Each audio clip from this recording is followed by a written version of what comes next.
پلار د بجلی بیل نه ادا کولو په وجه باندې زوی ولګېد او تیزاب یې وڅښل او خپل ځان یې ختم کړو. دا واقعه په کوم ځای کې راغله د ده سره هم شریک کومه. ویډیو مکمل وګورئ، زموږ دپاره پکې هم ډېر ښکلی عبرت دی. ملګرو داسې وه که نه چې په دې هلک پسې چې دی نو 30,000 روپۍ بیل راغلی او خو د دې پلار چې دی نو دغه بیل نه و جمع کړی. په دې پسې میټر لیډر راغی او دیونه چې دی نو میټر لرې کړو، هغه یې ترې ویوړو. د هغه نه پس چې دی نو دا هلک ولګېد او د یوې پنکې دپاره چې دی نو دې چې دی نو کونډه ور واچوله او دې چې دی نو پنکه پې چلوله. خو بیا چې دی نو وابډه والا خبر شول او بیا چې دی نو په دې پسې میټر لیډر راغی او دغه کونډه یې ترې هم ویوړله او د دې هلک پلار چې دی نو دی هم ګرفتار کړو.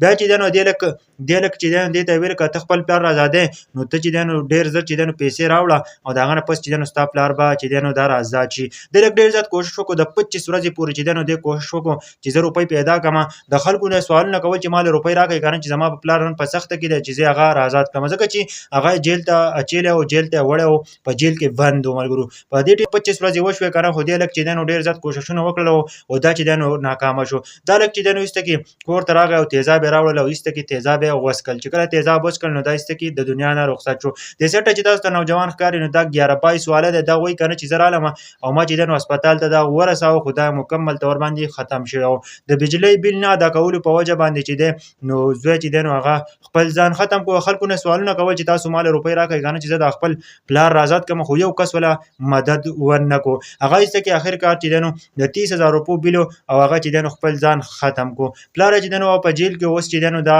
22 واله چې دی نو دا وایي دې سیټه چې تاسو ته تصویر ښکاري دا تللی عدالت ته، په عدالت کې دا بیان ورکوي. که تاسو هم سوچ وکړئ که نه چې کله چې دی نو تاسو پسې بیل شارټ شي یا چې دی نو تاسو کونډه ور واچوئ نو دا بالکل چې دی نو غیر قانوني کار دی. خو که بیل تاسو چې دی نو پولیس نشي ګرفتارولی او دلته چې دی نو دا پولیس ګرفتار کړو او هغه چې دی نو د هغه د وجې نه خپل زوی ځان ختم کړو. د 30,000 روپو د بیل د وجې نه چې دی نو هغه خپل ځان ختم کړو. د ویډیو مطلب او مقصد دا دی نن سبا هم چې دی نو داسې قصې روانې دي که نه، بیلونه هم نه داخلېږي او بل دا چې کونډې هم خلک ور اچوي. دا خبره خو ټیک ده، بل دا چې بجلي هم نه وي او ټولو ته مخواست دی که نه، ځکه که نه داسې قسمه واقعې راشي که نه نو سړی ډېر زیات خفه کېږي، ځکه چې د بجلۍ بیل نه داخلولو په وجه باندې چې دی نو زوی ولګېد د خپل ځان ختم کړو، د دنیا نه یې رخصت کړو. 11-22 واله چې دی نو هغه وویل چې موږ ډېر زیات کوښښ وکړو د هلک د بچ کولو، خو موږ په دې کې ناکامه شو. موږ هسپتال ته ویوړ، خو دا چې دی نو بیا د دنیا نه رخصت شوی و.